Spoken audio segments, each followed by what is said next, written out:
You're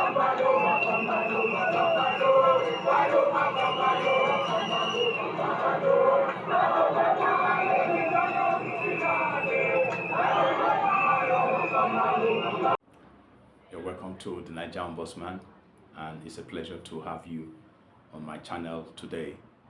And today I'm focusing on the situation in Kenya. I'm very sure that you have been following what has been going on there, and we can see that the situation has even further degenerated. Just about an hour or so ago, we have seen protesters enter the parliament and burn down part of the parliament, and also we see that part of the building was vandalized. Before this time, I will say that I was very happy to see the actions of the protesters, because even the protests have spread past Nairobi. It has even gone into major cities in Kenya, and I have been very happy with the way things have gone, in the sense that it has been very, very peaceful. The fact that this protest has come on shows that there has been bottled up anger for a very long time. I think one of the problems with the political class is that because of their privileges, their extravagant salaries, they begin to think that it is well with the other people. And for Ruto came into office largely on the platform of that he will make things better and easier for the poor.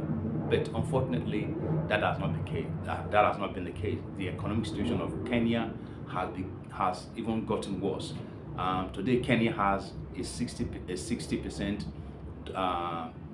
debt ratio to GDP. And so how do we expect a country like this to really survive? Right now, they can hardly access the financial markets for loans and other financial assistance. And so the government have to devise ways to help ease things for the country financially, because right now Ruto and his government is trying to have a way to generate about 2 point something billion dollars. That is no small money. But going to touch the basic things that connects the average struggling Kenyan is where the problem started. Because you cannot say you are going to increase tax on diapers, on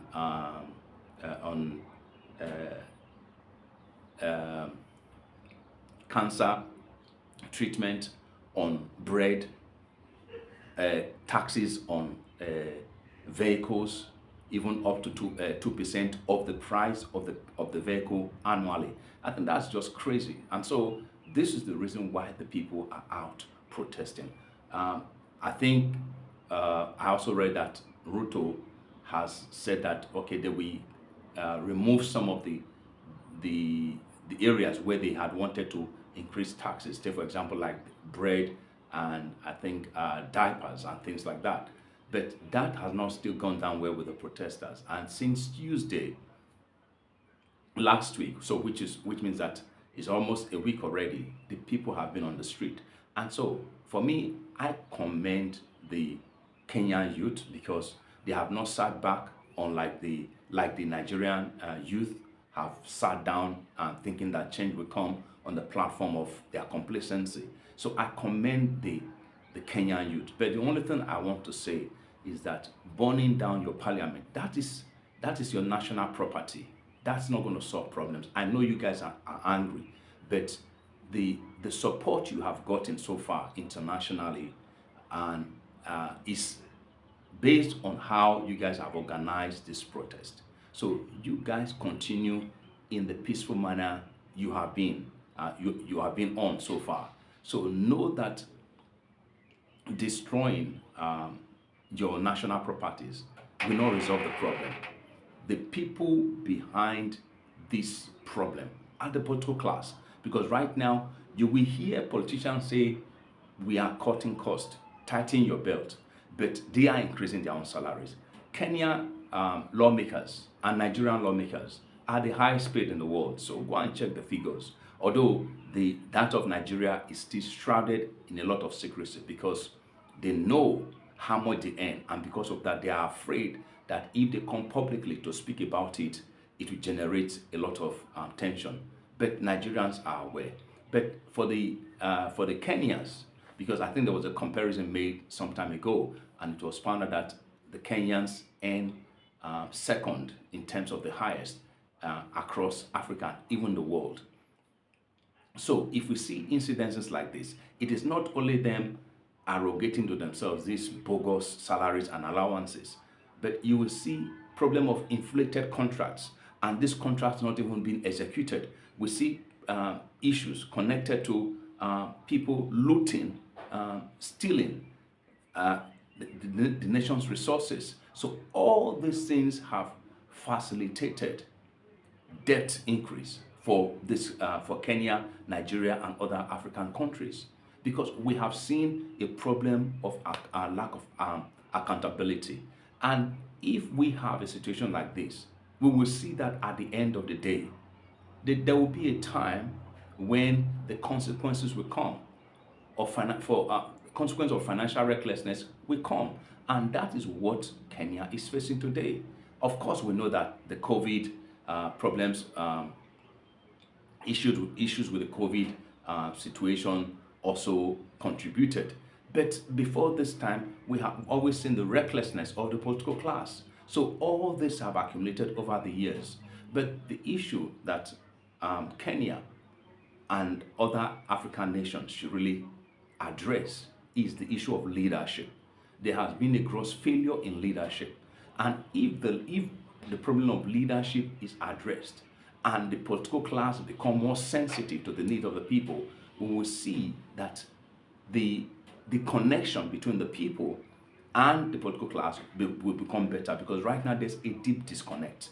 Even part of the problem we have in Kenya right now is that there's a deep disconnect between the leaders and the youth, and that is why they see that their future is being mortgaged right now. Because while these guys are enjoying getting giving themselves these huge bogus allowances, they don't even see a bright future for themselves as youths of Kenya.